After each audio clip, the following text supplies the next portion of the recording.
Bonjour à tous. Et si la meilleure façon d'aider quelqu'un, ce n'était pas de parler, ni même de chercher des solutions, mais tout simplement d'être là. Aujourd'hui, on explore une idée vraiment puissante, le soutien par la simple présence. C'est une approche qui peut absolument tout changer, surtout quand les mots ne viennent pas. Allons-y, plongeons direct dans le cœur du problème. Cette question, elle nous met face à une situation que beaucoup connaissent, que ce soit comme parents, éducateurs ou juste comme proches. Le silence. Un silence qui, bien souvent, cache un besoin immense, mais qui ne sait pas comment se dire. En fait, parfois, le vrai problème, ce n'est pas un symptôme visible qu'on pourrait réparer. Non, le besoin est beaucoup plus profond, plus fondamental. Il s'agit de trouver une relation qui sécurise, un véritable point d'ancrage. Et c'est là que ça devient passionnant. Pour une personne qui a vécu un trauma ou qui a des difficultés d'attachement, cette présence, ce n'est pas juste un petit réconfort, c'est un besoin presque biologique. Ça envoie un signal très clair au système nerveux, le danger est écarté, tu peux baisser la garde. La demande, même si elle n'est pas formulée, c'est juste d'avoir quelqu'un, à ses côtés. Et voilà, on arrive au cœur de notre sujet. C'est un vrai changement de perspective. On passe de l'idée de faire pour quelqu'un à être avec quelqu'un. C'est ça le pouvoir de la présence. Et la différence, elle est énorme. D'un côté, il y a l'approche qu'on connaît tous, l'intervention directive. On voit un problème, on cherche à le réparer, à le résoudre. De l'autre côté, on a la présence thérapeutique. Là, le but est complètement différent. L'objectif, c'est de construire de la sécurité. La relation elle-même devient l'outil principal. Pour bien saisir cette idée, il y a un concept clé à avoir en tête, la base sécurisée. Ça vient de la théorie de l'attachement. Le mieux, c'est de l'imaginer comme un port d'attache. C'est un endroit sûr, un refuge, où on sait qu'on peut toujours revenir, surtout après avoir navigué dans les eaux parfois agitées du monde extérieur. Alors, on pourrait penser que c'est une idée un peu nouvelle, un peu en marge, mais en fait pas du tout.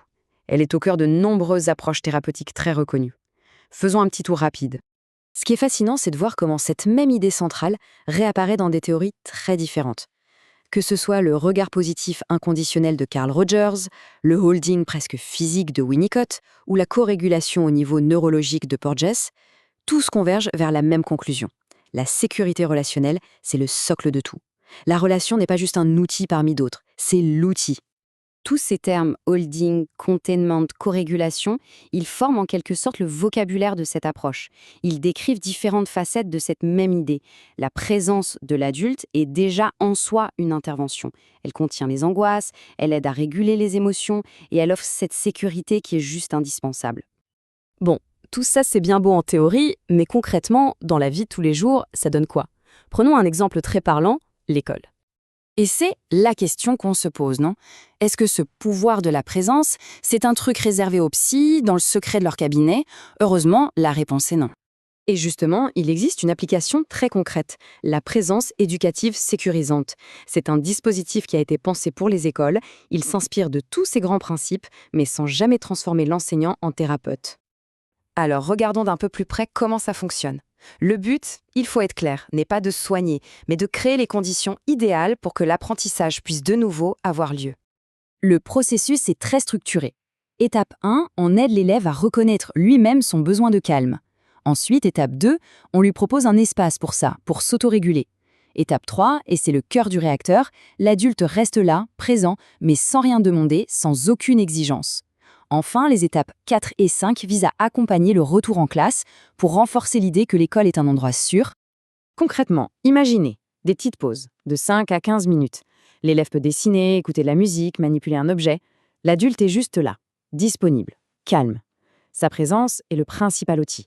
Il n'y a pas de questions, pas de pourquoi tu es en colère, juste un espace et un temps pour que la pression redescende. Et là, attention, la distinction est absolument cruciale. Il faut être très clair sur les limites. Ce dispositif, c'est un outil pédagogique. Ce n'est pas de la thérapie. On ne cherche pas à analyser les problèmes de fond de l'élève. Le seul et unique but, c'est de créer les conditions pour qu'il soit de nouveau disponible pour apprendre. Finalement, si on devait résumer toute cette approche en une seule phrase, ce serait sans doute celle-ci.